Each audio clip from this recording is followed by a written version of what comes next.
Continuation of Chapter 7, A Little Princess,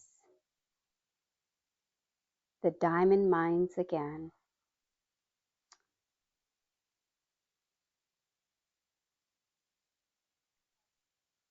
You had better not pay for anything more, ma'am, he remarked, unless you want to make presents to the young lady.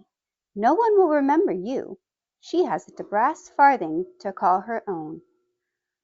But what am I to do? Demanded Miss Minchin, as if she felt it entirely his duty to make the matter right. What am I to do?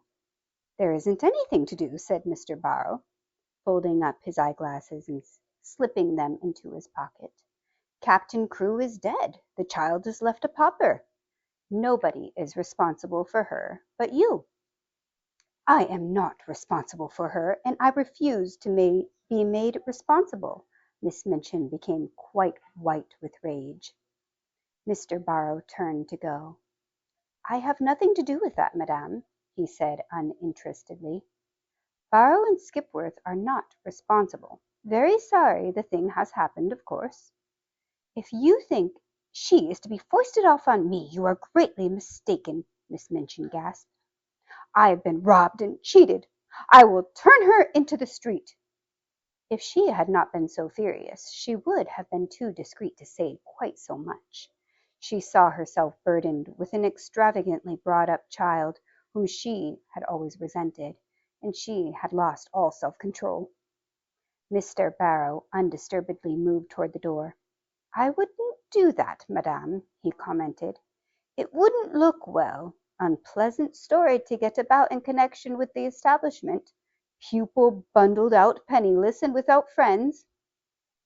He was a clever businessman, and he knew what he was saying. She also knew. He also knew that Miss Minchin was a businesswoman, and would be shrewd enough to see the truth. She could not afford to do a thing which would make people speak of her as cruel and hard-hearted. Better keep her and make use of her, he added. She's a clever child, I believe. You can get a good deal out of her as she grows older. I will get a good deal out of her before she grows older, exclaimed Miss Minchin. I am sure you will, ma'am, said Mr. Barrow with a little sinister smile. I am sure you will. Good morning. He bowed himself out and closed the door, and it must be confessed that Miss Minchin stood for a few moments and glared at it. What he had said was quite true. She knew it. She had absolutely no redress. Her show pupil had melted into nothingness, leaving only a friendless, beggared little girl. Such money as she herself had advanced was lost and could not be regained, and she stood there breathless, and under her sense of injury there fell upon her ears a burst of gay voices from her own sacred room, which had actually been given up to the feast. She could at least stop this. But as she started toward the door, it was opened by Miss Amelia, who, when she caught sight of the changed, angry face, fell back a step in alarm. What is the matter, sister? She ejaculated. Miss Minchin's voice was almost fierce when she answered. Where is Sarah Crewe? Miss Amelia was bewildered. Sarah? She stammered. Why, she's with the children in your room, of course. Has she a black frock in her sumptuous wardrobe? In bitter irony. A black frock? Miss Amelia stammered again. A black one? She has a frock of every color. Has she a black one? Miss Amelia began to turn pale. No? Yes, she said, but it's too short for her. She has only the old black velvet, and she's outgrown it. Go and tell her to take off the preposterous pink silk gauze and put the black one on, whether it is too short or not. She is done with finery. Then Miss Amelia began to wring her fat hands and cry, Oh, sister, she sniffed. Oh, sister, what can have happened? Miss Minchin wasted no words. Captain Crewe is dead, she said. He has died without a penny. That spoiled, pampered, fanciful child is left a pauper on my hands. Miss Amelia sat down quite heavily in the chair.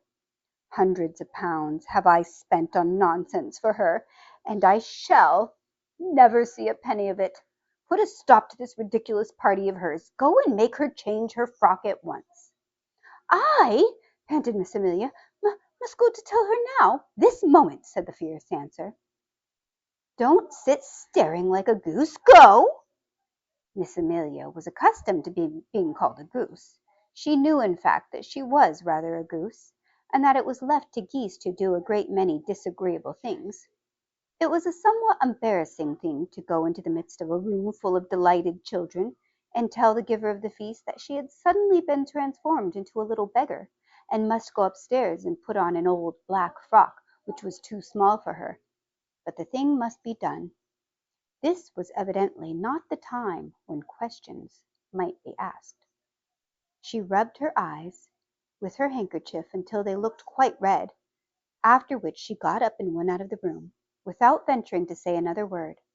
When her older sister looked and spoke as she had done just now, the wisest course to pursue was to obey orders without comment. Miss Minchin walked across the room. She spoke to herself aloud without knowing that she was doing it. During the last year the story of the diamond mines had suggested all sorts of possibilities to her, even proprietors or seminaries which might make fortunes in stocks, with the aid of owners of mines. And now, instead of looking forward to gains, she was left to look back upon losses. The Princess Sarah, indeed, she said. The child has been pampered as if she were a queen. She was weeping angrily past the corner table as she said it, and the next moment she started at the sound of a loud sobbing sniff that issued from under the cover. "What is that?" she exclaimed angrily. The loud sobbing sniff was heard again, and she stooped and raised the hanging folds of the table cover. "How dare you!" she cried out. "How dare you! Come out immediately!" It was poor Becky who crawled out, and her cap was knocked on to one side, and her face was red with repressed crying. "If you please, it's me, Mum," she explained. "I know I hadn't ought to, but I was looking at the doll, Mum. I was frightened when you came in and slipped under the table." "You have been under there all the time listening," said Miss Minchin. "No, Mum," Becky protested, bobbing curtsies. "Not listening.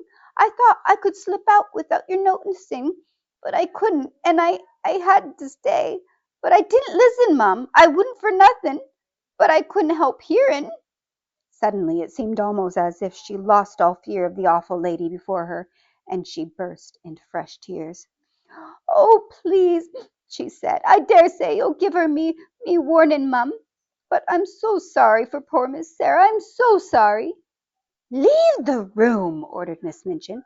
Becky curtsied again. The tears openly streamed down her cheeks. "Yes, I will," she said, trembling. "But oh, I just wanted to ask you, Miss Sarah. She's such a rich young lady, and she's been waiting on and footing. What will she do now, Mum, without no maid? If oh, please, would you let me wait on her after I've done my pots and kettles? I'd do 'em quick, and if you'd let me wait on her, now that she's poor, oh, breaking out afresh. Oh, poor little Miss Sarah, Mum, that was called a princess." Somehow she made Miss Minchin feel more angry than ever. That the very scullery maid should range herself on the side of this child, whom she realized, more fully than ever, that she had never liked, was too much. She actually stamped her foot. "No, certainly not," she said. "She will wait on herself, and on other people too. Leave the room this instant, or you'll leave your place." Becky threw her apron over her head and fled. She ran out of the room and down the steps into the scullery, and there she sat down among her pots and kettles and wept as if her heart would break. "It's exactly like the ones in the story," she wailed. "Them poor princess ones that was drove into the world." Miss Minchin had never looked quite so hard as she did when Sarah came to her a few hours later, in response to a message she had left her. Even by that time it seemed to Sarah as if the birthday party had either been a dream or a thing which had happened years ago, and had happened in the life of quite another girl. Every sign of festivities had been swept away. The holly had been removed from the schoolroom walls, and the forms and desks put back into their places. Miss Minchin's sitting room looked as if it always did, All traces of the feast were gone, and Miss Minchin had resumed her usual dress. The pupils had been ordered to lay aside their party frocks, and this having been done, they had returned to the schoolroom and huddled together in groups, whispering and talking excitedly. "Tell Sarah to come to my room," Miss Minchin had said to her sister, "and explain to her clearly that I will have no crying or unpleasant scenes." "Sister," replied Miss Amelia, "she is the strangest child I ever saw. She had actually made no fuss at all. You remember, she made none when Captain Crewe went back to India. When I told her what had happened, she just stood quite still and looked at me without making a sound. Her eyes seemed to get bigger and bigger, and she went quite pale. When I had finished, she stood staring for a few seconds, and then her chin began to shake, and she turned around and ran out of the room and upstairs. Several of the other children began to cry, but she did not seem to hear them, or to be alive to anything but just what I was saying. It made me feel quite queer not to be answered, and when you tell anything sudden and strange, you expect people will say something, whatever it is." Nobody but Sarah herself ever knew what had happened in her room. After she had run upstairs and locked her door, in fact, she herself scarcely remembered anything, but that she walked up and down saying over and over again to herself in a voice which did not seem her own, "My papa is dead! My papa is dead!" Once she stopped before Emily, who sat watching her from a chair, and cried out wildly, "Emily, do you hear? Do you hear? Papa is dead!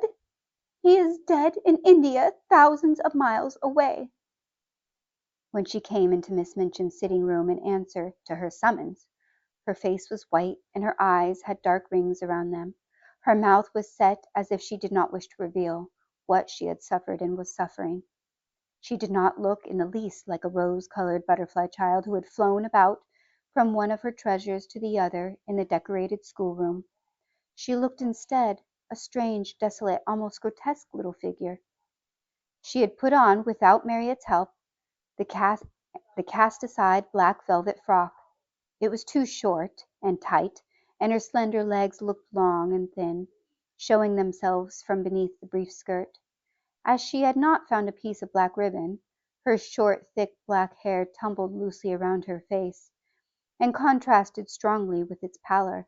She held Emily tightly in one arm, and Emily was swathed in a piece of black material. "Put down your doll," said Miss Minchin. "What do you mean by bringing her here?" "No," Sarah answered, "I will not put her down. She is all I have. My papa gave her to me." She had always made Miss Minchin feel secretly uncomfortable, and she did now. She did not speak with rudeness so much as with a cold steadiness with which Miss Minchin felt it difficult to cope, perhaps because she knew she was doing a heartless and inhumane thing. "You will have no time for dolls in future," she said. "You will have to work and improve yourself and make yourself useful." Sarah kept her big, strange eyes fixed on her and said not a word. "Everything will be very different now," Miss Minchin went on. "I suppose Miss Amelia has explained matters to you." "Yes," answered Sarah. "My papa is dead. He left me no money, and I'm quite poor." "You are a beggar," said Miss Minchin, her temper rising at the recollection of what this meant. "It appears that you have no relations and no home and no one to care for you." For a moment the thin, pale little face twitched, but Sarah again said nothing. "What are you staring at?" demanded Miss Minchin sharply. "Are you so stupid that you cannot understand? I tell you, you are quite alone in the world and have no one to do anything for you, unless I choose to keep you here out of charity." "I understand," answered Sarah, in a low tone, and there was a sound as if she had gulped down something which rose in her throat. "I understand." "That doll!" cried Miss Minchin, pointing to the splendid birthday gift seated near. "That ridiculous doll with all her nonsensical, extravagant things! I actually paid for her." Sarah turned her head toward the chair. "The last doll," she said, "the last doll," and her little mournful voice had an odd sound. "The last doll indeed," said Miss Minchin, "and she is mine, not yours. Everything you own is mine." Please take it away from me, then, said Sarah. I don't want it. If she had cried and sobbed and seemed frightened, Miss Minchin might almost have had more patience with her. She was a woman who liked to domineer and feel her power, and as she looked at Sarah's pale little steadfast face and heard her proud little voice, she quite felt as if her might was being set at naught. "Don't put on grand airs," she said. "The time for that sort of thing's past. You are not a princess any longer. Your carriage and your pony will be sent away. Your maid will be dismissed. You will wear your oldest and plainest clothes. Your extravagant ones are no longer suited to your station. You are like Becky. You must work for your living." To her surprise, a faint gleam of light came into the child's eyes, a shade of relief. "Can I work?" she said. "If I can work, it will not matter so much. What can I do?" "You can do anything you are told," was the answer. "You are a sharp child and pick up things readily. If you make yourself useful, I may let you stay here. You speak French well and you can help with the younger children." "May I?" exclaimed Sarah. "Oh, please let me. I know I can teach. I like them and they like me." "Don't talk nonsense about people liking you," said Miss Minchin. "You will have to do more than teach the little ones. You will run errands and help in the kitchen as well as in the schoolroom. If you don't please me, you will be sent away. Remember that. Now go." Sarah stood still for a moment, looking at her. In her young soul she was thinking deep and strange things. Then she turned to leave the room. "Stop!" said Miss Minchin. "Don't you intend to thank me?" Sarah paused, and all the deep strange thoughts surged up into her breast. "For what?" she said. "For my kindness to you," replied Miss Minchin. "For my kindness in giving you a home." Sarah made 2 or 3 steps toward her. Her thin little chest heaved up and down, and she spoke in a strange, unchildish, fierce way. "You are not kind," she said. "You are not kind, and it is not a home."